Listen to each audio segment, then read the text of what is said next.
Haku, my name is Patrick Tumamait. I'm a member of the Barbareño Ventureño Band of Mission Indians here in the Ojai Valley. I was born and raised here in the valley. I was born in 1955 of March 27th. I'm 66 years old. I act as a consultant for development and projects all up and down the coast of Ventura, Santa Barbara, LA counties. So in these projects, I monitor any of the archaeological resources that may be discovered or in sensitive areas. So that's my title. I've been doing that since the early 90s. My background is in construction, though. I've been involved in construction and underground and above ground, offshore, onshore oil drilling, such. So I'm real familiar with the whole scheme of what goes on with developments all over. First of all, I want to thank the National Wildlife Federation for involving me in this project, because it's, I'm speaking as a Native American and speaking up for the unspoken words of the animals and why it's so important to protect these animals. They are here first. We've always learned as Native people to learn from them and what they do. And we've also used them as part of our survival within, our nation. So it's important to me to see that, whatever protection we can, afford them, we should. And this crossing is very important for the animals and the lion and the bears and all the resources that, we solely depended on many years. So, yeah. The bear is really important to us because it spiritually gives us strength and wisdom.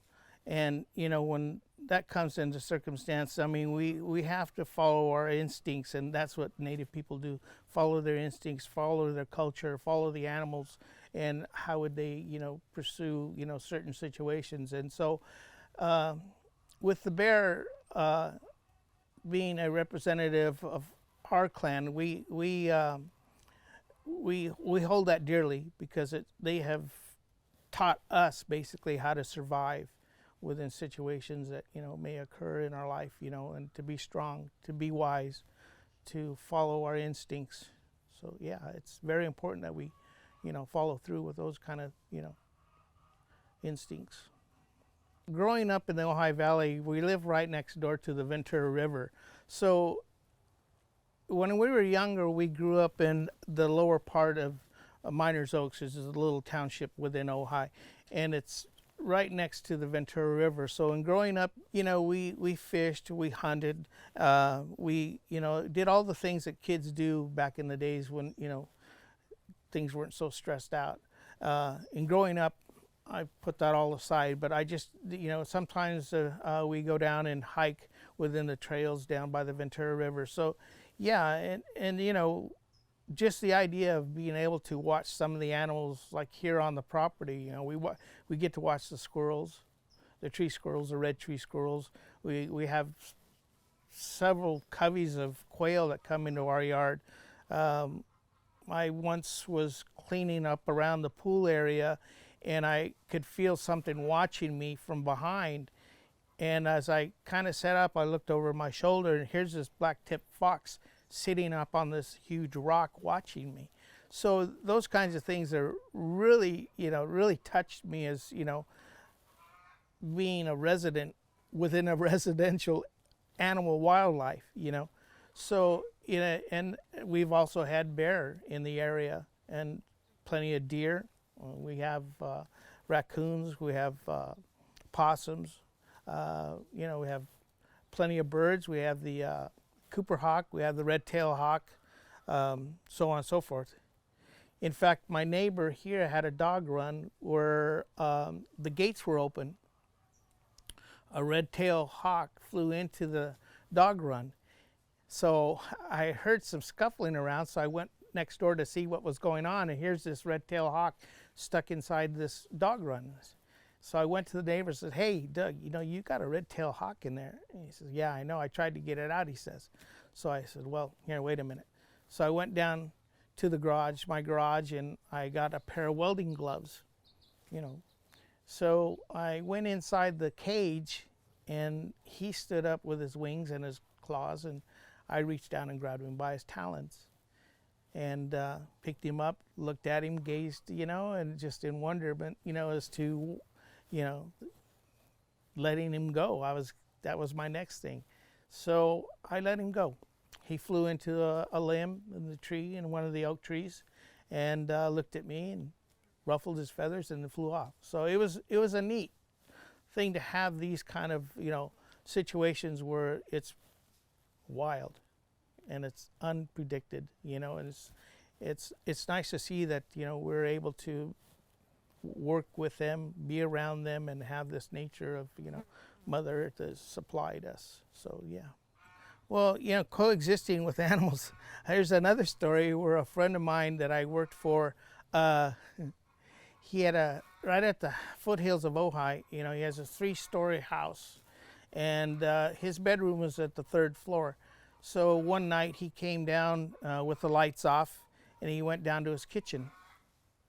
He never shut his doors at night, and so he left the doors open. And subsequently, that night he walked into his kitchen. There was a 3-foot rattlesnake in his kitchen. So we're, like I say, we're encroaching upon their territory at all times.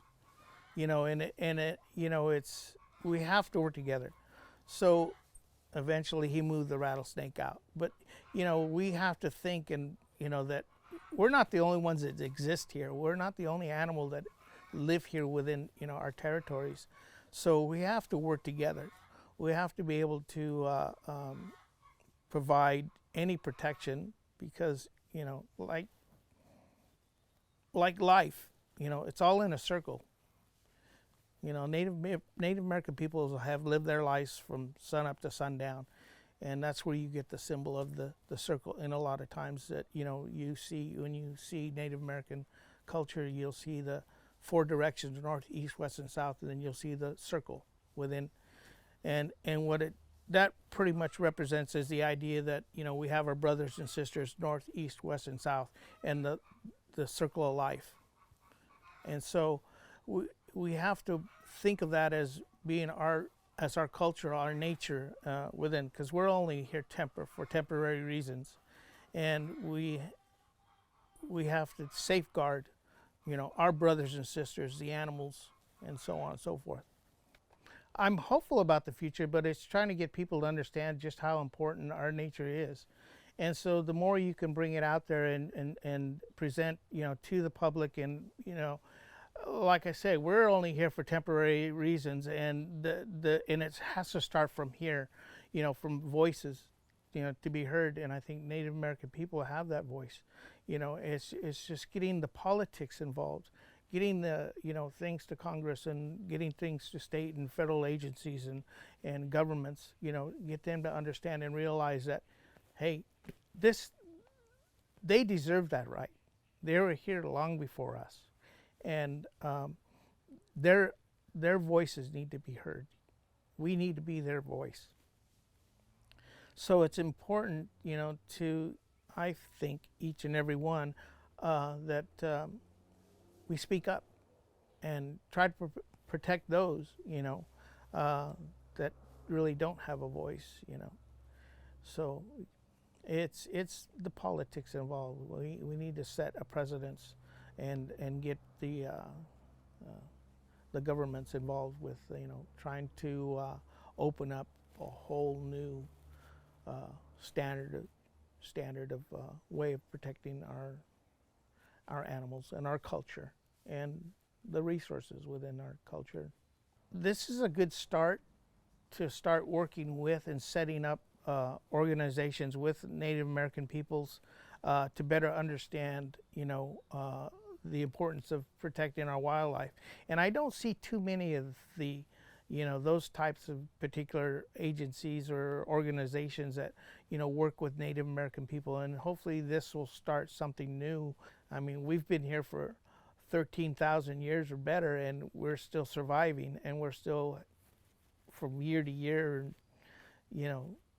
living with within our culture and within our nature. So yeah, it's important that some people need to listen a little bit more than they have been, and action needs to happen. So yeah. This valley is surrounded by mountains, and we have the Ventura running west from my home.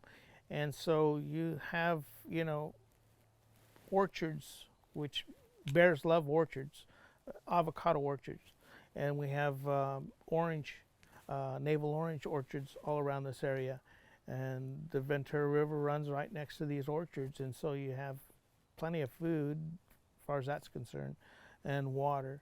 So yeah, I expect to see in my lifetime a mountain lion nearby. With this drought that we're having, it's been quite problematic because the animals are moving down from the mountains into the lower parts of the valley and surviving that way. Trying to find water sources and food sources within our valley, I'm sure. So yeah, it's an effect that we need to watch out for, and pray for rain, for one. Yeah. Coexisting with the Mother Nature and the animals is really our thing. We've learned so much about the animals and how they live and how they survive, and we've taken that on upon ourselves to live and survive as they do. And we've used them as part of our existence. So Mother Nature's been really good to us, and that's why we should also now protect these animals for the future.